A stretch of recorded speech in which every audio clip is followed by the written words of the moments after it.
Welcome, everyone. We're so glad to see you. I'm Rabbi Felicia Saul, one of the rabbis here at B'nai Jeshurun, and we're so honored to be working in partnership with the Jewish Week this evening to present what we believe is one element of a series that we've been having all year called Faith in Public Life, which followed, obviously, the 2016 election and really asking questions as a community what our role is as a synagogue to be engaged in public life.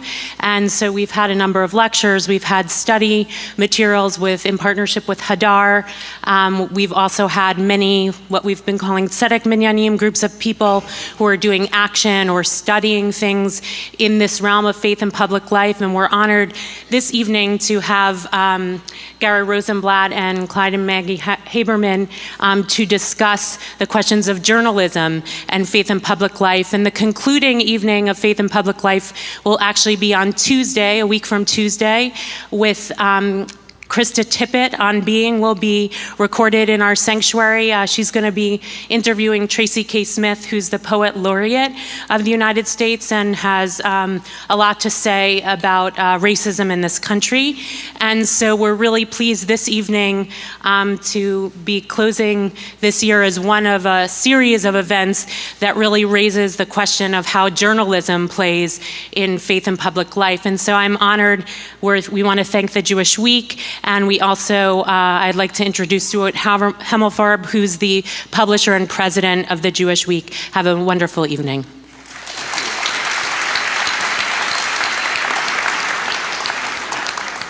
Good evening and welcome to another in a series of Jewish Week forums.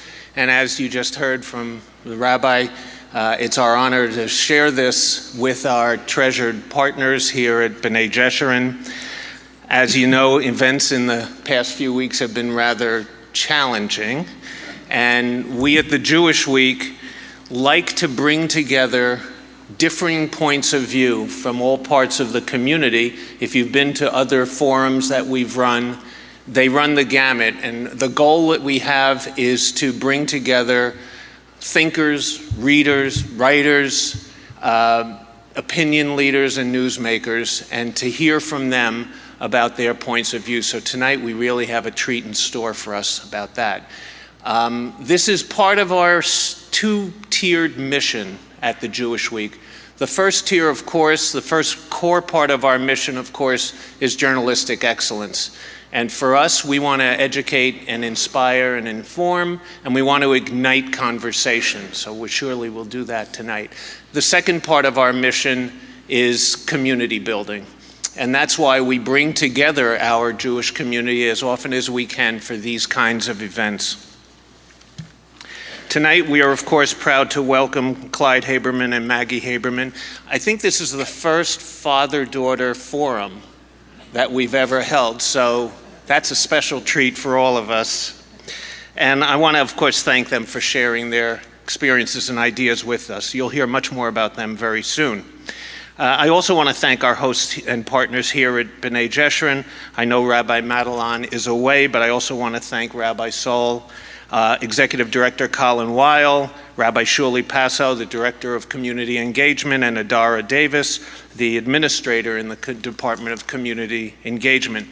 You heard just now about the Faith and Public Life Initiative. It's our honor to be part of that initiative here as it's moving to its conclusion. So at this point, it gives me great pleasure to introduce Gary Rosenblatt, who is the editor and publisher of the Jewish Week. I'm only the president. And I also want to, but you never know before the evening's over. And I also want to acknowledge Thea Wieseltier, Director of Special Projects. Thea curates our community forums and is a key to the reason for all of their excellence. And finally, Peter Wang in the audience, our chair of our board. Thank you very much. Gary Rosenblatt. Thank you. Thank you, and good evening, everyone. We're going to try and have this program end before 8, so I just want to be cautious of the time. Let's see if this will help.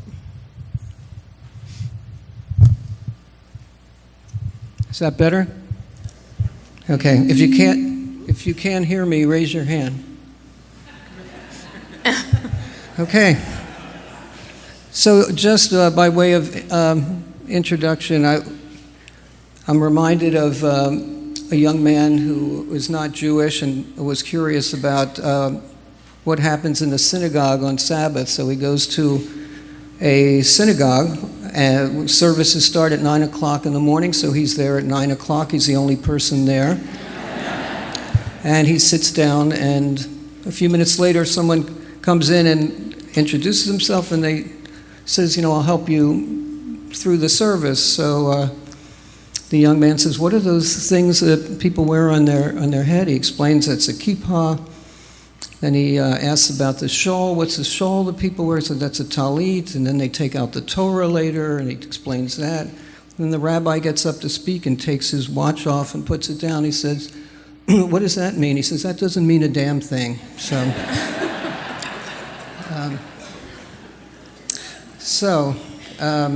I'm honored to represent the Jewish Week this evening and partner with our friends here at this beautiful place at B'nai Jeshurun. And it's not often you get to spend time with a father and daughter duo who each started out at the New York Post and won Pulitzer Prizes for the New York Times. Clyde is a member of the New York Press Hall of Fame. Maggie is being called the queen of political journalism. We're going to find out how you like those kinds of descriptions. I think we're all curious to find out about if you, in your genes, if you have a great-grandparent who was the editor of the Helm Chronicle or Chronicle. It's also a rare treat for us to see that Maggie is not going to be on her phone tweeting for the duration of this program. So there is internet in here. I was wrong, but I'm not going to. I read that, I'll start, I may as well jump right in, that when Corey Lewandowski was fired, I guess, was leaving his post, that you were at your son's kindergarten graduation. That's accurate. And it's true. And you wrote the story on your phone during the ceremony there. That's also true, which is either a great journalism story or a bad parenting story, depending on how you look at it. And often great journalism stories are. The grandparents were there, though. Grandparents were there, so they took over. Great journalism stories sometimes are bad parenting stories. But no, that is true. And the phone is sort of omnipresent with me and always has been. But in the Donald Trump era, it's not really a choice. It's a mandate. I understand.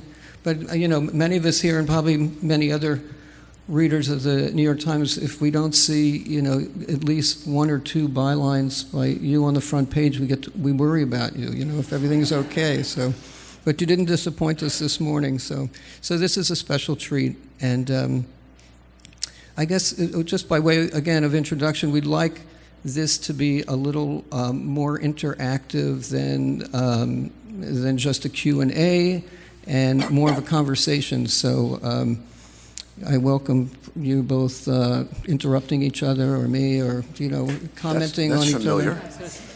Come to the right place. Yes, absolutely. So I guess for me as a journalist and for all of us as readers of the news at this very unique moment in our political and cultural history, we're anxious to hear about your perspectives on how the news is covered, how it's consumed, and Clyde, you sort of got started in the era of just the facts, ma'am, kind of more straightforward kind of reporting, where we learned yesterday's news today. And now we're in this era of instant, nonstop news coming at us from very different political extremes. And in a way, there's a lot more news available, but for many people, it's a lot more difficult to make sense out of it all and what's real and what's not real. So I wanted to start with your bios, and and some of this information came from articles on the internet, so you'll correct me if, but Clyde is the, as you'll see, the consummate newspaper journalist. His association with the New York Times began in 1964. First round, yes. First round. First round, yeah. So for English majors like me, that's like 54 years ago. That's. And you're good at math too. Okay. So Clyde was with the New York Post for a number of years, then returned to the Times in 1977. And among his many assignments were, just to give you an idea, editor of the Week in Review section, Metro reporter, City Hall bureau chief, foreign correspondent in Tokyo, Rome, and Jerusalem. During a time in the Jerusalem bureau was during the Oslo Accords and That's right. the rise of Islamic terrorism, the aftermath of September 11th.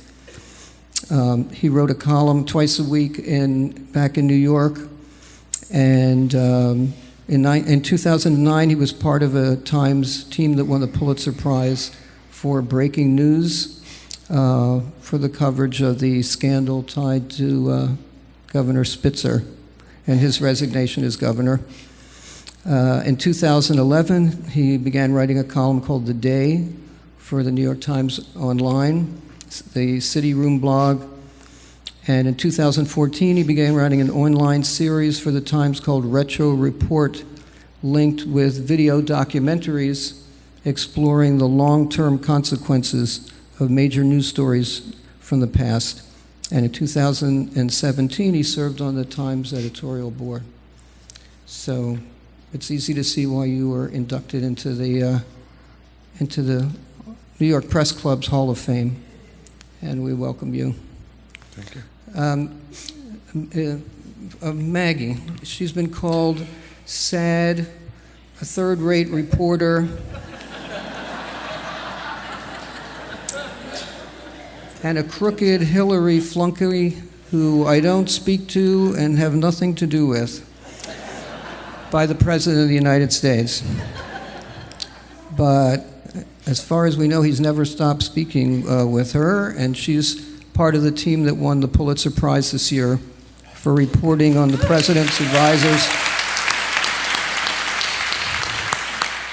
and their connections to Russia. Now, Maggie, I understand you got your first byline when you were 7? Yes. It was for the New York Daily News Kids section. My father was the City Hall bureau chief, as you just noted, for the Times, and I think I was asking to meet Koch. Is that correct? You may have. I don't remember that, but yeah, could be. But this was during Mayor Koch's first term in the early '80s.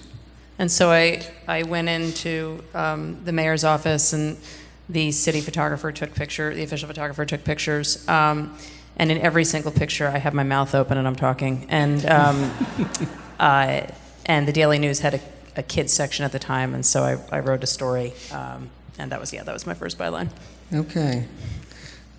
But it seems that although it was in the family, that you were more interested in writing fiction after college. And Right. There's a quote I found that says, "The news was something my dad did." And it was. I was not. Yeah, I didn't want to be a reporter. I wanted to write fiction, which became the punchline of a lot of jokes when I went to go work for the New York Post at first. But I had. And from the president now. I had wanted to. No, he likes the New York Post a lot. That would raise me in his eyes. I couldn't get a job at a magazine when I got out of college, and I was bartending to pay bills, and I started working as a copy kid at the New York Post, which is essentially a clerk, and you run page proofs from one desk to the next, and you get an editor coffee, and you sort mail, and you do this and you do that. But the Post has this tradition, and I think they still do, where every copy kid gets, if they want it, once a week you get a dedicated reporting day where you're a reporter for a day. And so it's usually cops and firefighters. It's accidents. It's general assignment, and it's usually blood and guts, because that's a lot of what the tabloids are. But there's no experience like it in terms of becoming a reporter. And I fell in love with the newsroom almost immediately. Just the adrenaline, especially in 1990s New York Post, was really something to behold. So. Right. So I guess you covered Donald Trump since the tabloid days, right? When he was a real estate tycoon and. Well, there's that line about Ed Koch that he was unavoidable for comment. Donald Trump was unavoidable for comment if you were at the tabloids, especially at the Post. The Daily News had a more complicated history with him, but I came to know him in a real way in 2011, at which point I was at Politico, and I had come from the Post when he was thinking of running for president, and I spent a lot of time covering the various machinations and who he was talking to and who he was meeting with, and I had what has turned out for me to be a seminal moment in understanding how upside down things can be, covering him back then when I did an interview with Roger Stone, who has been a bit in the news these days. And Stone has been one of Trump's advisors for decades. And I knew that Stone was part of whatever these conversations were. But I did this interview with Stone on the record about what a Trump run would look like, how much money he would put in, how he would campaign. Stone gave me all these quotes about how Trump doesn't really like to work that hard. This article is on the internet if you want to find it. But the next day I got a call from Trump saying Roger Stone doesn't speak for me. And I was completely confused and couldn't understand exactly. I knew Stone was in these meetings, what was going on. That was the early introduction to a lot of what covering Trump is like. Okay. And somehow you managed to cover the White House while living in New York and I don't think under a lot? most presidencies that would be possible, but it is under this one. Yeah, and you have 3 young kids. And I have 3 young kids. Right. And you still beat the competition. Well. Not as much as I'd like, but thank you. Okay. Do what we can. So, Clyde, you may be best known to the Jewish community for the years that you were based in Jerusalem and covering the Intifadas and Oslo Peace. You and I have talked about the kind of criticism that a person in that position as Jerusalem bureau chief gets from the Jewish community. Sometimes we like to compare who gets beat up more. I think I get beat up more often, but you probably got beat up in terms of volume and outrage. You beat me there. But I wondered if, the Jerusalem bureau chief must be one of the toughest assignments on the paper. Just your reflections on it, and if you think it makes it that much more difficult for a Jewish journalist to have that position. Interesting questions. I would have said it's indeed the hardest job until this presidency, where I think that's changed the equation a lot. What Maggie and her colleagues covering this White House go through every day is quite extraordinary. It's probably harder for the Jerusalem bureau chief today. It happens to be a fellow named David Hauptfinger, because when I was, if we're just dealing with criticism, which I got a lot, I got it almost entirely from American Jews, not from Israelis, I might add, almost never from Israelis, but it was almost always from American Jewry, usually on the right of center portion, almost always, in fact, but very little criticism from those on the Palestinian side or the Muslim world in general. That, I think, has changed and why it's there. So now, in recent years, and I was the bureau chief, just so you know, the years from 91 to 95, and then I went, so that included the Oslo period. And I went back for several months in 2001 during the so-called Second Intifada. And what had changed already by 2001, and is certainly more pronounced now, is that Muslim groups, Arab groups, Palestinian groups in particular, have also weighed in to a degree they never did. So the poor fellow or woman, we've had both, gets beaten up on all sides. It's not a pleasant experience. You made a reference when we were meeting before we went in. Some of my colleagues from other newspapers who did not have my yeshiva background could not understand why I was rocketed the way I was when I got several letters that were addressed to Clyde Haberman, and in parentheses it said Yemach Shemo. For those who don't know Hebrew, it means may his name be erased, and in my family those were used only for Hitler and Haman in the book of Esther, and I always thought that the only thing I had in common with those guys was that our names began with an H in English. So it was being Jewish was a mixed blessing, if you will, in that regard. It did allow me, though, to be able to call out folks like the present Prime Minister, who, when I arrived in '91, was the basically Israel's ambassador to CNN. His formal title was Deputy Foreign Minister, but he was the Foreign Minister then was named David Levy, who spoke barely any known language, so including Hebrew, so Bibi made his name worldwide during the Gulf War earlier that year. My family moved to Jerusalem right after the Gulf War. And you may remember that the first President Bush and his Secretary of State, James Baker, were pushing Israel and the Arab states and the Palestinians very hard to various peace conferences. And in the bilateral end of it, there was a multilateral end and the bilateral end just between Israel and the PLO. It was like each took turns to decide why it wasn't going to go to the next round, why some insult had been done. And there was one scheduled in early December in '91 in Washington.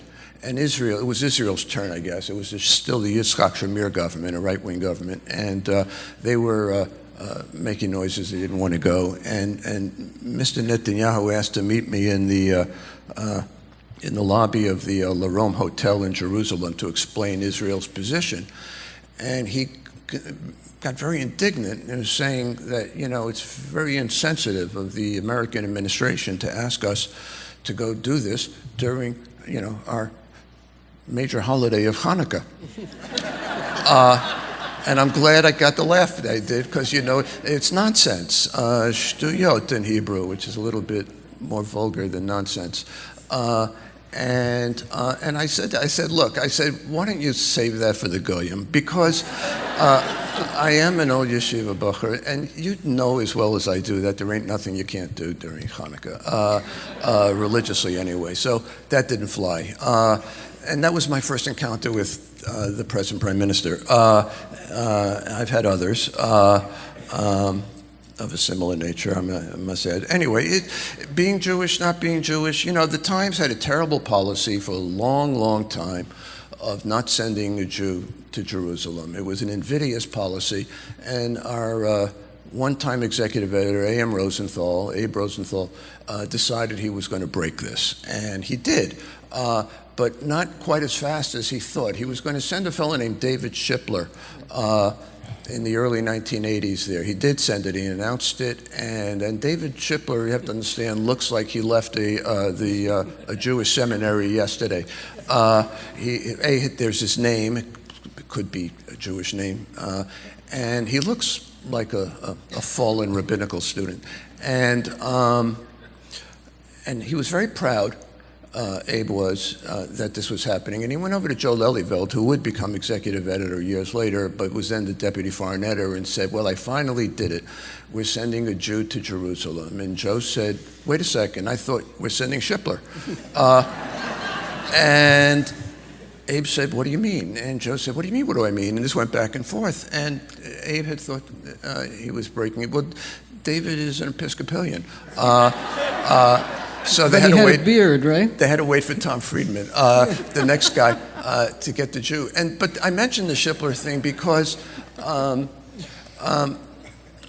Jews are often not conspicuously nice to one another, I would argue. And Shipler once did a piece for the travel section. He used to get, as we all did, very, very nasty letters. It's probably worse in the era of Twitter, of course, and email and whatever. My main time there was just pre-email. Email came around about a year after I left Jerusalem. And, but Shipler told me this story years ago that there was one guy in particular in the States, who would send really vicious letters, absolutely awful. And then David was asked by the travel section to do a piece on Christmas time in the Holy Land. And he did, and he talked about standing on the Mount of Olives and overlooking Gethsemane and Bethesda and what it meant to him and all. And a couple of weeks later, he got a letter from the same guy that began, "Dear Mr. Shipler, I am so sorry. I had no idea you weren't Jewish."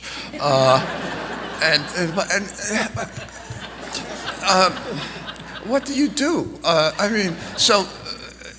It was easy to, on one hand, say, okay, be dismissive of the criticism, but it's hard, as a famous fictional Jew said, "If you prick me, do I not bleed?"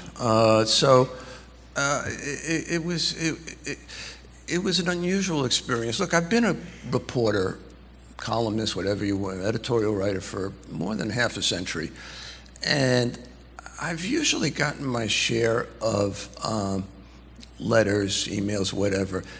I've had my share of "you're an idiot," that's for sure. But also my share of, "Hey, that was an interesting story. That was a good piece.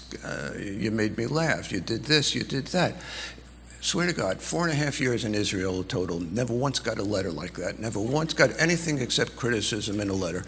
And you have to answer, did I really reserve my awfulness for those 4 years? So Clyde, it's a tough one. I remember, and I'm sure you remember as well, it was the height of the Second Intifada. The Jewish Week did a program on media coverage of Israel and the Middle East, and it was at an Orthodox synagogue on the Upper West Side. It was packed, standing room only. It's initials of the Jewish Center.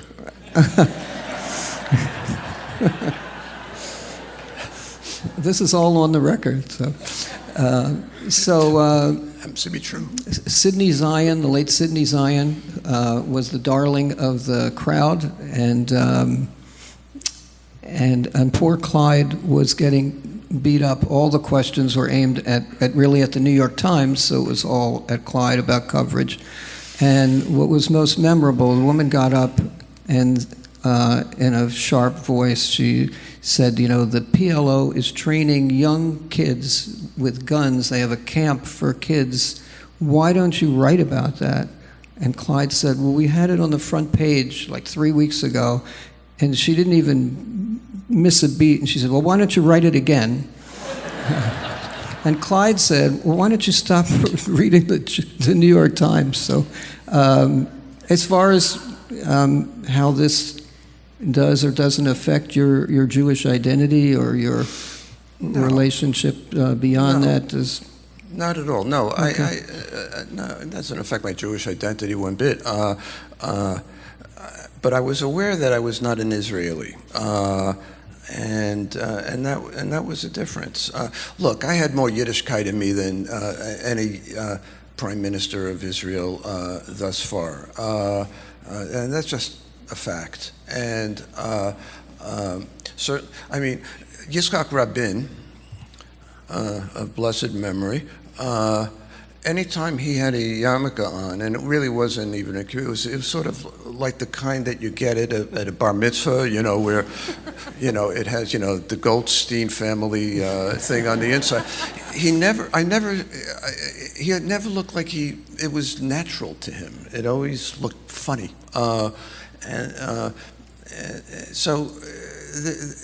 Being Jewish, and it was, I don't know if folks in this audience would agree with this at all, but as long as I can spin a yarn here, one of the things that got to me as a Jew there was, again, we arrived in '91. The Soviet Union was collapsing. And so an awful lot of countries, both in the communist bloc and under its thumb, were either beginning for the first time or resuming diplomatic relations with Israel that had been suspended since roughly the 1973 war, or even the '67 war. And so there was a flock of visitors, prime ministers, foreign ministers, and the like. And the Foreign Ministry of Israel would send out the schedule each time. I virtually never covered any of these except maybe a broad piece on it. But the schedule was almost always the same. They would drive up the hill to Jerusalem from Ben Gurion Airport, drop their bags off at the King David Hotel, and then be immediately whisked off to Yad Vashem, the memorial. And at some point, there's the Holocaust Memorial, and it began to bother me and I never wrote about this, but I mentioned this after I came back home. I was giving a talk somewhere, and the former mayor, Ed Koch, was there. I had covered him for years, and even before Maggie interviewed him. And I said at one point, I recall this, and I said, it began to bother me. I said, because I know why they were doing it, but we're a people with a few thousand years of history and literature and faith, and it bothered me that, is this how we were going to define ourselves exclusively, or primarily anyway, by those who wanted to annihilate us? And I mentioned it, I did say this, and Ed came up to me afterwards rather disturbed. Now we're of different generations. He was of the World War II generation. And he said, well, what else would be a more defining thing for us than the Holocaust? And I repeated, there's literature, there's the Torah, for goodness sakes, there's Rabbi Hillel and Shammai, and go down the roster. So I felt, my Jewishness didn't translate automatically to me anyway into Israelness, if you will. I don't know if that makes sense, but there you have it. I just saw a statistic in the last week or so that more than 70% of Jewish museums in the world are Holocaust related. And there's an effort now to create a world Jewish museum in Tel Aviv that is a much broader, Good. Broadway comedy and Jewish culture. But we'll see how that goes. We need a Jack Benny museum in Tel Aviv. Then we'll know we'll have arrived. Maggie, did you spend much time in Israel when your dad was there? I wonder if you had any impressions. I didn't spend much time there at all, actually. 91 to 95 was the period when I was in college, and had more time when I could sort of set my own schedules for the summers. When we were younger and my father was in Italy and Japan before that, my brother and I would go visit him every summer and every what the public schools called then Christmas vacation. And but so by the time he was in Israel, I think I probably spent a total of a month there over the 4 years of that. It was, unfortunately. Yeah, it was not. No, my deepest impressions, frankly, of Israel were the stories that he would tell, of his time in Israel were the stories that he would tell once he had returned. And particularly, I think that it was the fact that Rabin was assassinated. I think it was 2 months after you left. Is that right? Yeah, 2 or 3 months, but yeah, right. Right. I seem to have a knack for not being around for the big story. I was in Japan for 5 years, and Emperor Hirohito died like 4 months after we left there. There's a pattern here. Anyway. But the impressions that it left on me were more actually about journalism than about Israel. And then I have a very vivid memory of when he did this, and I think he referenced it before, this return tour in Israel for how long was that, in 2001? About 3 months altogether. that he had my brother and me over for dinner on September 9th, 2001, and he was talking about how female suicide bombers were becoming much more visible and much more in use and trained, and then 2 days later, obviously, the world changed. Yeah, yeah. My wife and I were at a wedding a few days before in Israel, and very nervous about the Intifada, and came back on the 9th. And so there's a Showtime series now about the New York Times coverage of the first year of the Trump presidency. For those of you who have opportunity to watch it. You shouldn't take it. No, I'm just kidding. What's that? I said you shouldn't take that opportunity, and then I said I was kidding.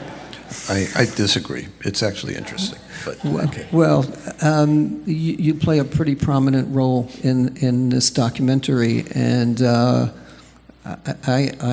have only seen the first one, but you look tired much of the time. Then or now? Because it's pretty consistent. No, not now.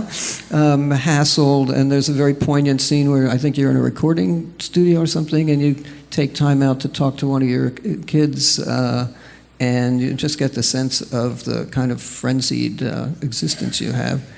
And I guess one of the questions I had was, how you feel as a reporter, being so front and center in our culture now, or would you rather just do the reporting? How does it sit with you? It sits very poorly, and I appreciate you asking the question. No, I'm being serious. I mean, I was listening to your description of my dad as the consummate newspaper reporter, and that is the culture that I grew up in, which is you don't, there's that famous line that I was saying to my father again yesterday from broadcast news, which holds up very well 30 years later. Where you're Holly Hunter, so wasn't thinking of it that way. But Albert Brooks is looking at a TV piece that William Hurt has just shot, and William Hurt has put a shot of himself in the piece. And Albert Brooks says, "Yes, let's never forget we're the real story, not them." And that's my guiding principle has always been, obviously, we are not the story. I think one of the there's two problems right now, four. Twitter, Twitter. The fact that a bunch of us are on TV as commentators now, I think, has changed things, and it makes commentary bleed in a little bit, and we all really need to be mindful of that. Those of us who have this crossover, and then there's the fact that Trump tends to make everyone around him sort of known, whether it's those of us who are reporting on him or Sean Spicer. It's just an occupational hazard around him. But I think that the main reason why the Times did this, and I found it incredibly uncomfortable to be a part of it, but I also thought the goal was noble and important. I always thought people understood what we do as journalists, and they don't. And that's what 2016, particularly the WikiLeaks email hacks, really taught me. One of Trump's genius is he sort of rips process from context and makes it appear sort of sinister. And so I think when you have a president who's calling us fake news all the time, what you do, I hope, take away from that documentary is journalists who I think are taking the story very seriously and trying very hard to get it right. And we are obviously not succeeding every time, and we're not going to. But where we mess up, we correct the record, and we are trying.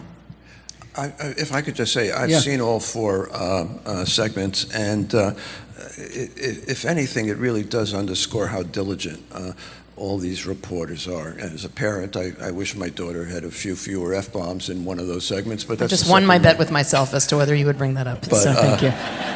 You knew I couldn't resist. But I forgot that my parents might be watching that thing someday. Or my children.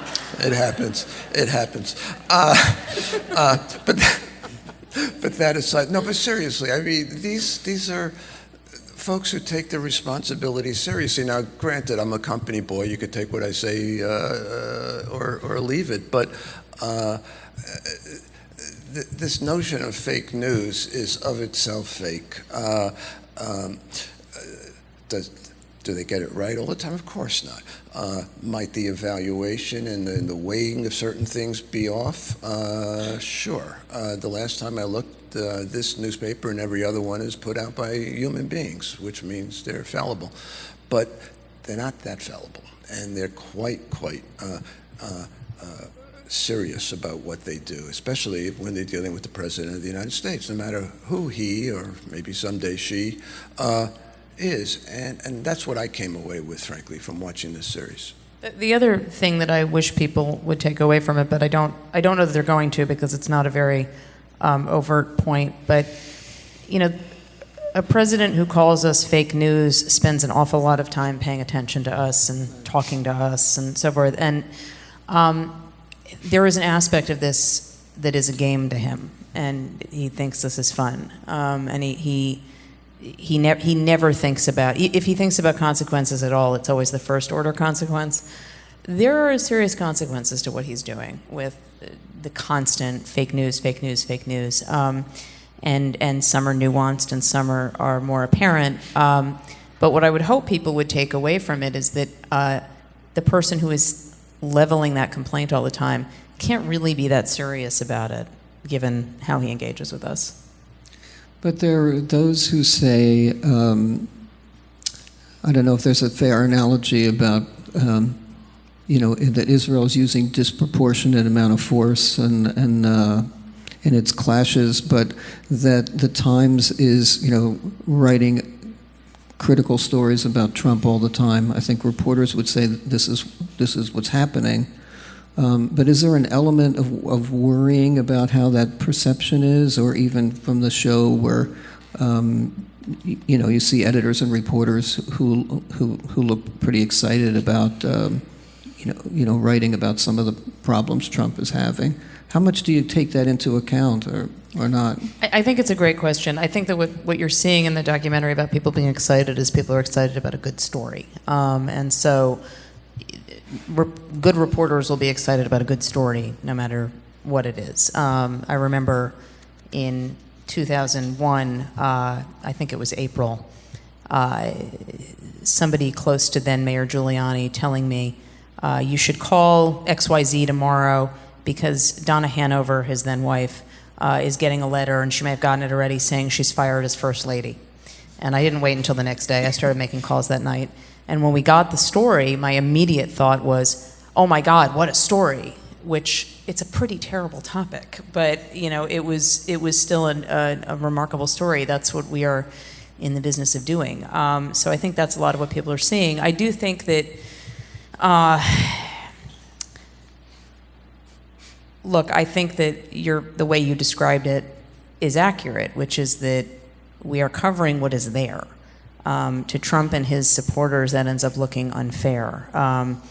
There is a lot of debate right now over how the news media covers Trump. And I think that it's a legitimate debate to have, and I think that there are legitimate complaints. But Trump tends to infuse everything with this kind of up-down, easy referendum. And, it's positive, it's negative. I mean, sometimes this is just what the facts are, and if they're not, in his mind, positive, that is what it is. I think we are mindful of tone, and I think we are mindful of not going overboard, but we're talking about a president who is under investigation for obstruction of justice and possible collusion with Russians. I don't know what planet that's like an easy, what's the positive story on that? I mean, so if he will either be cleared or he won't, and I think we're just covering it as it comes across. Not to mention that already a fair number of his team have been indicted, right, and pleaded guilty. If I could just add to that, in this age of social media, I think we're more exposed in a way. I was going to say transparent, but that word may have a different meaning for a lot of people. The process of reporting is not a linear process, as it sometimes might seem in movies about newspapers or TV. And it's often not pretty necessarily. I can't think of any major interview that I've ever done that had a question A led to question B to C and so on. It was all over the map, and then you put pieces together. what may look like a hash to an outside observer is just a normal way that people talk to each other and ask questions of one another most of the time. So it's not a pretty process necessarily, not because it's inherently ugly, but just it's like watching the sausage being made, to use an old cliche. That's not a pretty sight either, but it doesn't make the product a bad thing. No, but one thing that I would say, just to your point about transparency, I mean, this I think is transparency over exposure, and this began in the campaign, and we all still do it. When there is an interview with Trump, we print the whole transcript, because the way he talks makes it impossible, honestly, it's not impossible, it's very difficult to really capture it in a traditional news story. And so I cannot think of any other candidate, certainly, but president, maybe it's a little different now, but certainly candidate where every transcript of every interview, these would be hours long sometimes, would be printed. And so when people say, you guys didn't really do a good job of showing us who he is, I think we did. I think that voters chose him, but I do think that we are trying to be as transparent as we can. So some describe your role as sort of the Trump whisperer. I reject that. Okay. Well, but title. I don't know if that's the wrong phrase, but even in the first episode of the series, there's a scene where you're sort of early on. It might be right after the inauguration, sort of explaining to other colleagues and editors, how Trump works, or what he takes seriously, what he doesn't. Is that just something that you acquired from dealing with him for a number of years, and he hasn't really changed? Do you still see this as a celebrity thing, a political piece? He is who he is. He has not changed at all in office. Some things have become more exacerbated and more visible, but yeah, it was just from going back to that Roger Stone story from 2011. Like that's what dealing with this world is like. That's what he's actually pretty. One of the things that has continued to be fascinating, watching Washington try to deal with him. I don't mean the New York Times Washington Bureau. I mean the collective Washington mind. Is there's always this belief that there must be some jujitsu going on, or some strategy going on, or some three-dimensional chess. And it's more often like 10-dimensional checkers. I mean, it's just not. It's what you see is what there is. And but you refer to his brilliance also. I mean, is there a brilliance? There is a genius there. It's just that it's a genius that I think a lot of people don't view as genius in the conventional sense of the word. Look, he's really good at branding, right? You saw that. He's really good at seeing what the skim is going to be and pulling that toward him, forgetting about what might be deeper. He views reality as whatever he says reality is. I am not saying this as condoning this. I'm just telling you this is what it is. In an interview once, I described it as the children's book Harold and the Purple Crayon, where Harold draws his own city as he's walking around at night.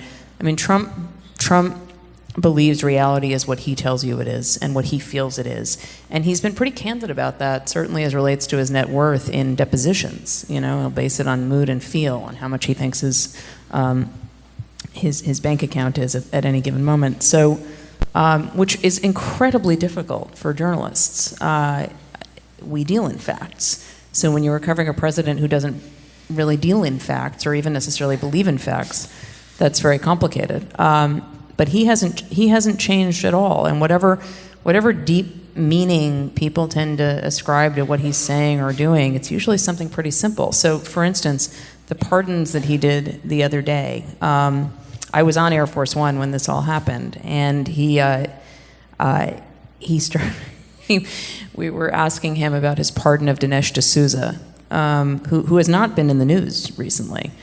And we asked him, how did that case get to you? And he said, I just saw it. That isn't true. Ted Cruz brought it to his attention. But I think he still doesn't really like Ted Cruz that much. And I think he also doesn't want to give somebody else credit, which are two of his hallmarks. But then he said, and there's another one I'm thinking of, Rod Blagojevich.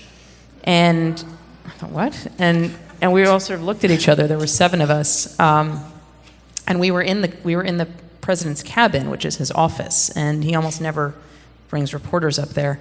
And he said, yeah, I just think it was so unfair what was done to him. And one of us asked if he knew him or something, and he said, well, you know what, just a little bit on The Apprentice. And I thought, okay, so, I mean, It's about the hair. Right, that too. But it's usually just something kind of right there in front of you.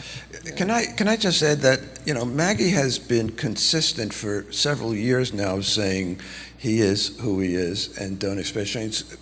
A lot of folks, I was one of them, thought, okay, he's president and he's going to be the office, I've always felt, will elevate a person. I think I was wrong on this one. But she never was. I mean, the point is, he's unchangeable, Right. and hasn't, or at least hasn't changed. I don't know, I suspect he is unchangeable, but I'll say he hasn't changed. And she's been absolutely firm on this right from the get-go. So this is not a new thing that's come about. If people would only have read her sharply, as they should have, they would have seen this going on for coverage now for the past 3 years since he first announced his candidacy. If anything, he is changing the presidency, and then I think the question becomes whether it's a durable change or something that reverts back later. But my bet is that whoever comes next tries to take a fair number of liberties they might not have taken otherwise. So you've written some page 1 stories that seem to be kind of break the mold of the times in the kind of reporting. Maybe some critics would say you brought the tabloid part into it, but memorable images of like the president walking around in his bathrobe at night at the White House and yelling at the TV. Hopefully it was on. He wasn't talking to the paintings. So. Yeah. How do you respond to that? Is that just a natural way to cover it, or? I mean, I understand that. I guess what I would ask is, what is the policy in that first month that people thought we should have been covering differently, that we weren't, or that we were ignoring somehow? The travel ban got ample coverage. He is not a president with a consistent ideology or coherent belief system. He doesn't have a particularly solid core of ideals. He's incredibly swayed by what other people think, and frankly, the kind of reporting that we did, I think, taught people about who he is more than almost anything could have. So that's what I say. Right. So, Clyde, would those kinds of stories be written, I don't know, in the 80s or 90s? Yeah, I think to some degree. It depends, sure. He's obviously a different sort of president than predecessors, but we did these, and so did other papers did these pieces before. It's not. If anything, though, stories have to be more analytical, I guess, than they were in the past. Now, what is analysis and what is opinion? We can go 20 rounds on that, I guess, and probably not come to a resolution. But the paper, and increasingly, it's not the physical paper, but still, there are 600,000 or more people who subscribe to the print paper, and more on Sunday, that lands on your doorstep, can't tell you things that you knew almost 24 hours earlier. It's got to go deeper. It's got to explain more what it means. To bring it back to Israel, which I assume would be of interest here, when the internet first came into our lives, you may remember, I went out to Teaneck when you lived there. There was a group of folks who would talk about the times, and there were the suicide bombings were still going on. And one person was very upset because the Times' story that morning, and by then I was not in Israel, the physical paper might say something like Israeli forces raided someplace in Jenin or Ramallah or wherever in response to a terrorist strike that killed 12 Israelis the day before. Why, she wanted to know, are you focusing on the response instead of the brutality that prompted the response? A fair question, but only up to a point, because in those cases that she was talking about, those were incidents that took place in the early afternoon in Israel. So it was about 7 in the morning here on the East Coast, which means that people were waking up or getting ready to go to work, and they were hearing about it. And then, and so they were hearing it on TV, and by then the papers had websites, so it was on the websites. The physical printed paper that's going to be on their doorstep a full 24 hours later, we might as well just go out of business if we simply repeated that which they'd known for 24 hours. What was new was that overnight in the Middle East, Israeli forces went in or whatever. It's a function of what we know. Maybe the problem is maybe we don't explain ourselves well enough. I'm told that the Times did surveys on what readers know, whatever, and was stunned to find out that a lot of people didn't even understand what a dateline was. You know, that when it said Kabul, Afghanistan, it really meant that our reporter, whose byline was above it, is physically in Kabul.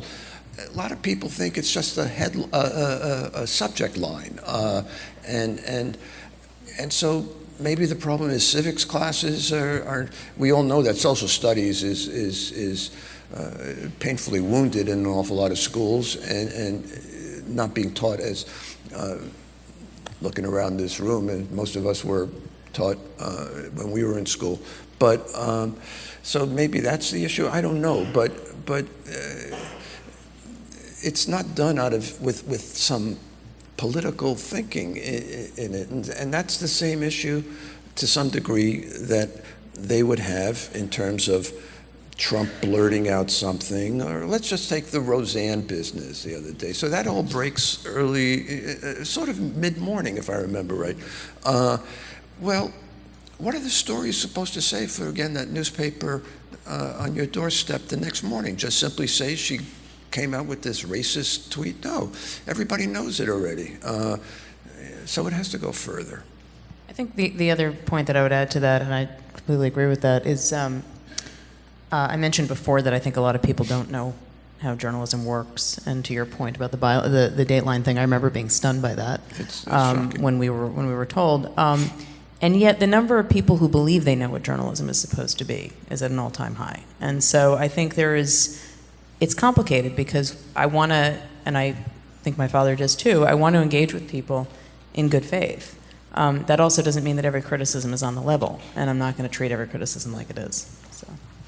Is it sort of the motivation to tweet as often as you and others do? Is that driven? How much of it is a business part of it, where we have to keep pushing out something fresh, or is it more about the news itself? And I guess the other question is, how much more latitude do you have in a tweet than writing something, in an article in terms of opinion? Where do you sort of draw the line of how much you can put yourself in there?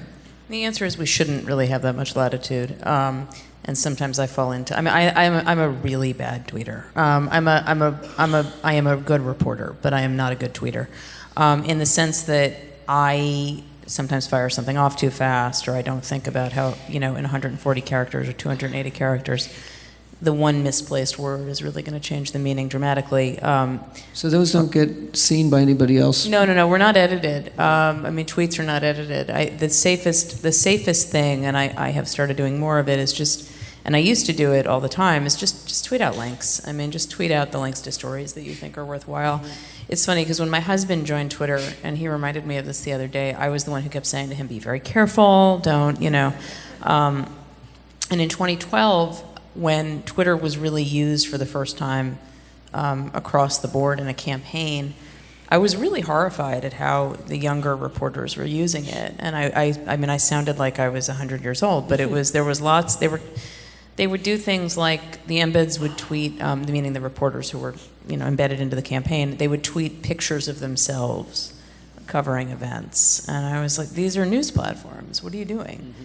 But that's, a physician heal thyself moment sometimes too. I think at the end of the day, I think it's really worth remembering that the majority of people are not on Twitter, and so it can really be diminishing returns. But there have been, if I could just add, the standards editor at the time, fellow named Phil Corbett, has periodically sent out a note telling people, basically wagging a finger and saying, these are getting too opinionated, not speaking about Maggie in this case, but some others. And I'm not in the newsroom on any regular basis anymore, that there is some pushback indeed from younger reporters on this. There is a different understanding of what we're all about. They grew up with these forms from birth. For me, somebody my age, I'm on Twitter fairly actively, but it's still a semi-alien culture, if you will. Well, look at what happened to Roseanne. I mean, I would think people would be a lot more cautious about one. Yeah, I don't think the tweet was the problem. I think it was the sentiment. Yeah, exactly. Nor was the Ambien. No, I mean, if somebody had seen it before she put it out there. Yeah. No, that's very true. A known side effect of Ambien is racism. Twitter can be very useful as a reporter. For instance, if you have material that you didn't get in your story, as long as you have told your editor you're going to do this. It can be very useful for laying down a marker on something that's competitive, that's about to break, that a competitor is about to break. These are really incremental bits of advantage, but in the internet era, they do matter. So we promised you some opportunities to ask questions, and I just cautionary note is I'm going to ask that this is a Jewish audience, I'm going to ask that you form the question as a question and make it as brief as possible. And I think we have a couple of people going around. We'll take like 2 or 3 questions and you can respond to them. Sure. Clyde, this one's for you. As a U.S. Army veteran, I was surprised when I saw a recent piece that was on the bottom of the Times editorial page written by you advocating the reinstatement of the draft. And I liked your reasons why, but I feel that it would be political suicide for anyone to suggest that who had a skin in the game in terms of being able to do something in that area.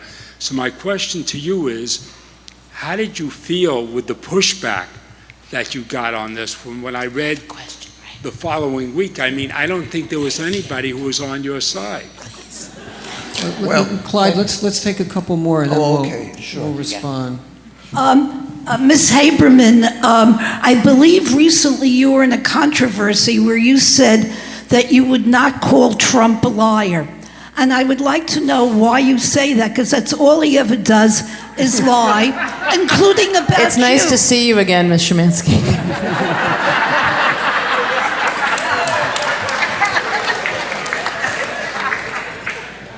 In the form of a question. Over here? You're going to get to it. Oh, I'm sorry. You're going to get to it. Thank you. My question is whether you can think of any way that the media can slow down the Twitter-driven news cycle as a consumer of news. I hate that we have been drawn into it, and lawyers, for example, over time are trained not to answer every imbecilic, frivolous, mendacious argument. And could we force our elected officials to go back to doing their jobs, read a book, read a briefing book, and make a considered policy statement in a more traditional way? Okay, we're going to take one more and then we'll have some responses here.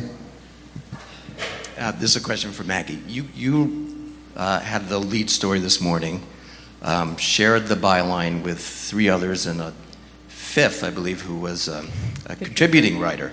Can you talk about that process? What's that collaboration? How does that work? Want to start with that? Sure. Thank you for a very not terrible question. I appreciate that.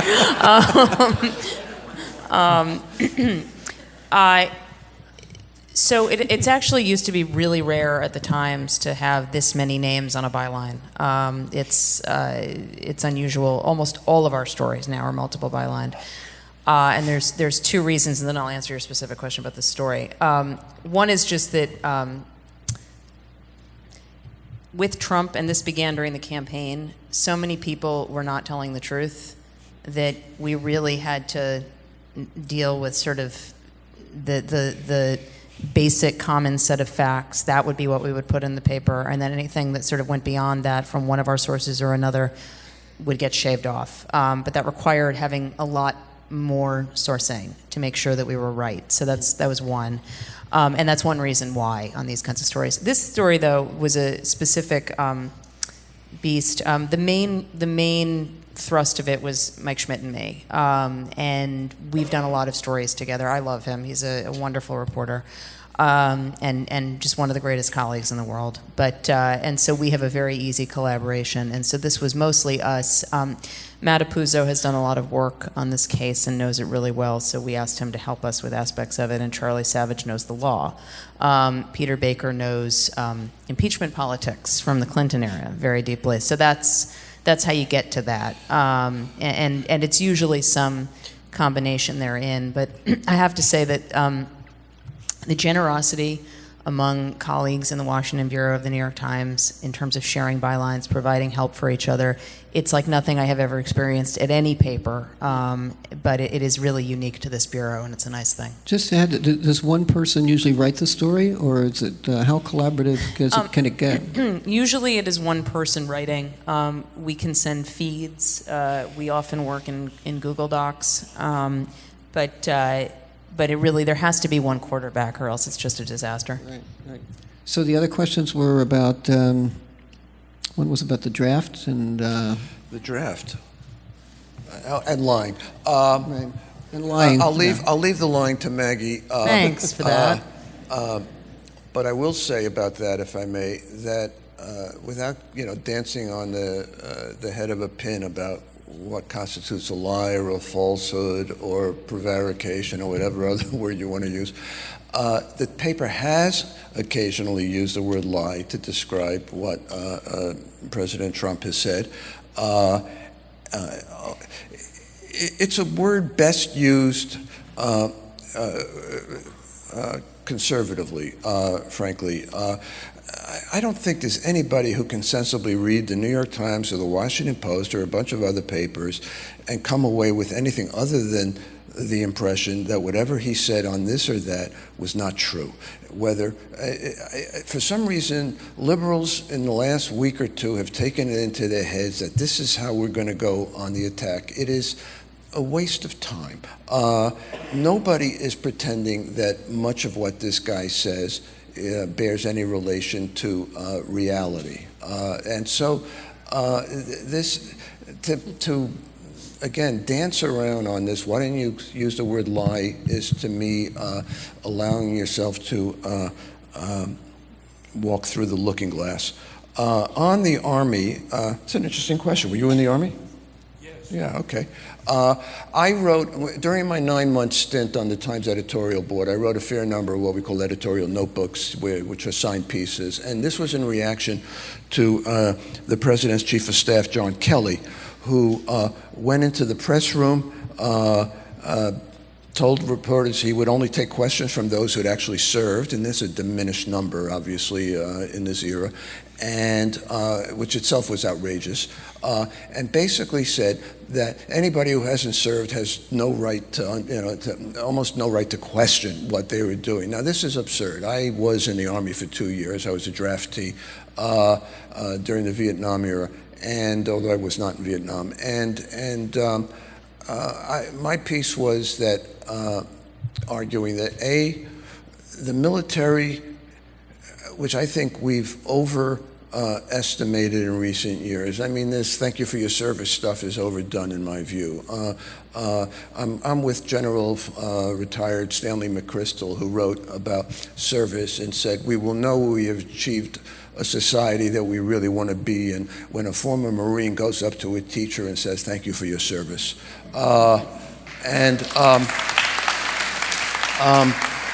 But this, because basically what General Kelly is doing and what others are doing is elevating the military above other institutions in our society. And that is a dangerous thing in my view. The Army, anybody who's been in it knows, is a flawed institution, as are newspapers, as we've seen, so is the Catholic Church, as we've seen. So, Lord knows, any of us who've been around rabbis, all respect, and so on and so on. But it's not an evil system either, and it just needs to be brought a little bit more down to earth. And I've also argued that if we had a draft, we might get involved in fewer stupid wars. This is debatable. I didn't get into the counter argument I could have given. I was a Vietnam era draftee. That was as stupid a war as you're going to get, and we had a draft. So. But anyway, that was the reason I wrote that. It was in reaction to General Kelly's, "Who are you to ask questions of us who've served?" Well, I've served, so I'll ask my questions. But even if I hadn't, of course you have a right. The same way that civilians have a right to question police actions. They're not holy. Maggie, you want to respond? Yeah, actually, well, I wanted to address the lie thing, which I'm going to address once, and I'm not turning this into a back and forth. And then I want to address your question because they're actually related. I have used the word lie, and so I am a little sick of this, with all due respect. If you want to go through every single tweet I have ever done, or every statement I've ever made, or every story I've ever done, or every TV appearance I've ever done, you will see the word lie. My paper has a policy on this, and I follow my paper's policy, and I happen to agree with my father that it is a wise policy. I think that the idea that there is some massive miles of distance between the word falsehood and lie is silly. I think that if people don't understand what I'm telling you, that Donald Trump says this is a sofa, and they don't understand that's not true, I don't know that the label is going to change that. I think that what there is an enormous amount of frustration out there, and it is understandable that people are very angry and they're very scared with what is happening in the country right now. And they don't really know where to put that. And there is a Republican Congress that is the one entity that has a mandate to be a check on executive power, and they're not doing it. But that is not anything that journalists can do much about. Voters do it. Voters either will vote this Congress in or out, voters will vote this president in or out.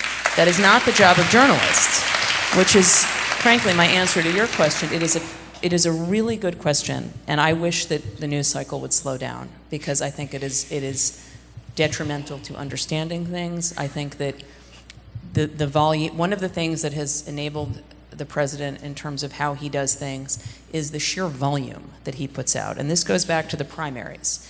And I would actually argue that where the media I think the media has done a pretty good job covering this president as president.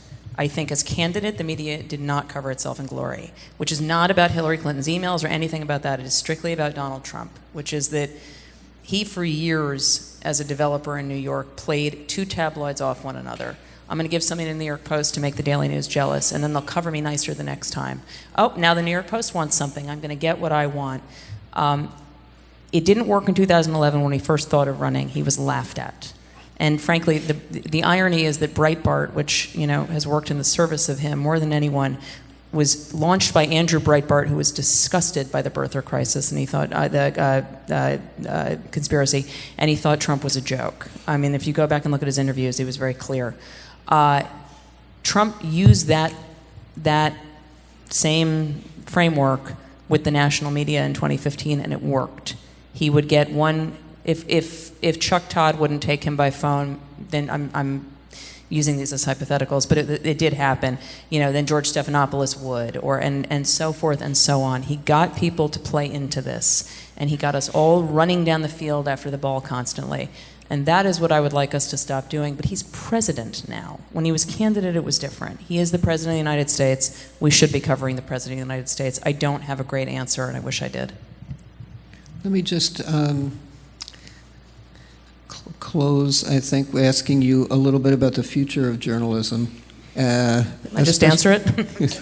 It's not a yes or no question, but especially when the White House seeks to undermine journalists and calls journalists the enemy of the people, how much do you concern yourself about what this means for the future? Is this a passing phase? And combined with just the business of journalism, younger people particularly, who want things for free. Is this the end of print? Just some of your reflections about where journalism is going and what advice you might give to a younger person who's interested in journalism. So I'm going to ask you both to respond, and with that we'll close. Okay. I'm concerned about the balkanization of news. Life was a lot simpler when we had only 3 major TV networks and a few national papers. The problem now for me, I think there's a threat to our democracy, quite frankly, in the fact that you'll all remember Senator Daniel Patrick Moynihan's phrase that you're entitled to your own opinion, but not to your own facts. Well, now people are feel entitled anyway, and can get their own facts.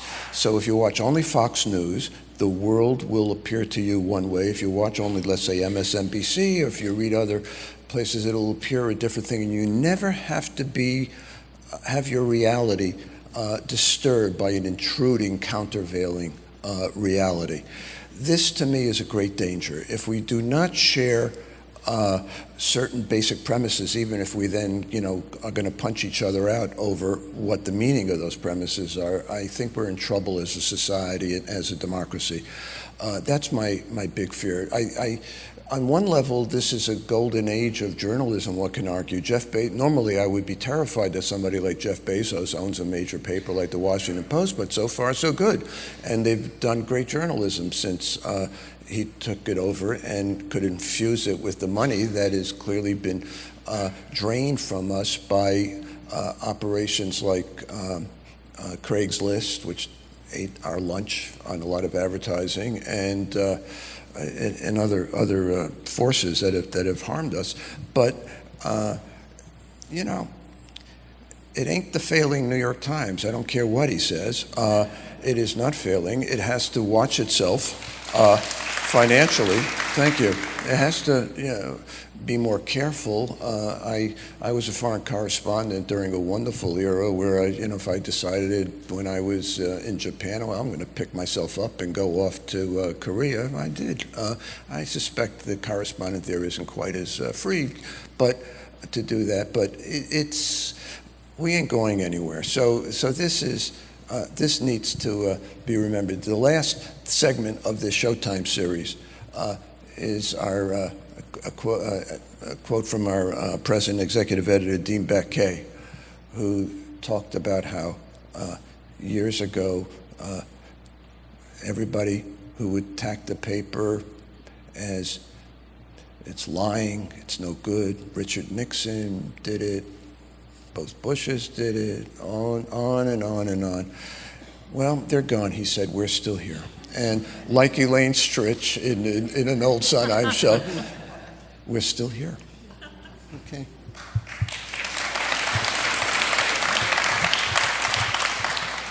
I don't have a ton to add to that. I agree. But my concern is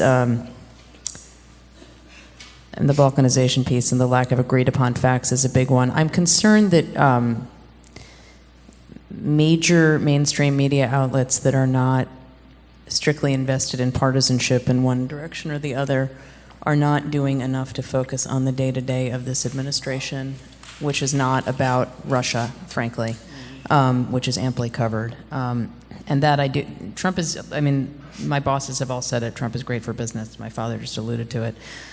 But Trump is also doing things like, and your Bezos comment made me think of it, talking about trying to raise postal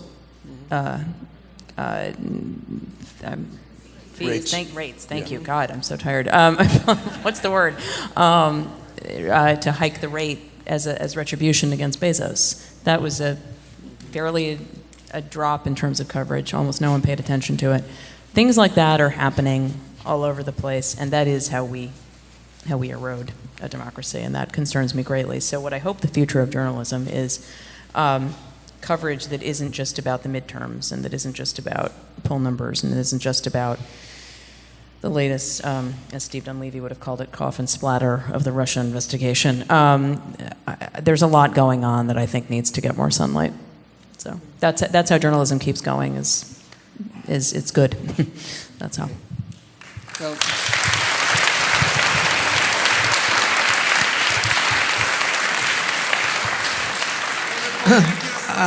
coming this evening, and great thanks to Gary Rosenblatt and Clyde and Maggie Haberman for sharing the family business with us. Thank you to the Jewish Week, Theo Wieselchair, and Stuart Himmelfarb for bringing this program to us. And anyone who is a BJ member or someone who's interested in membership, please visit the membership information desk in the back corner. They are there to answer questions and help you out. And don't forget Krista Tippett here with the Poet Laureate. Check the bj.org website for more information. Thank you. Thank you. Thank you. Thank you.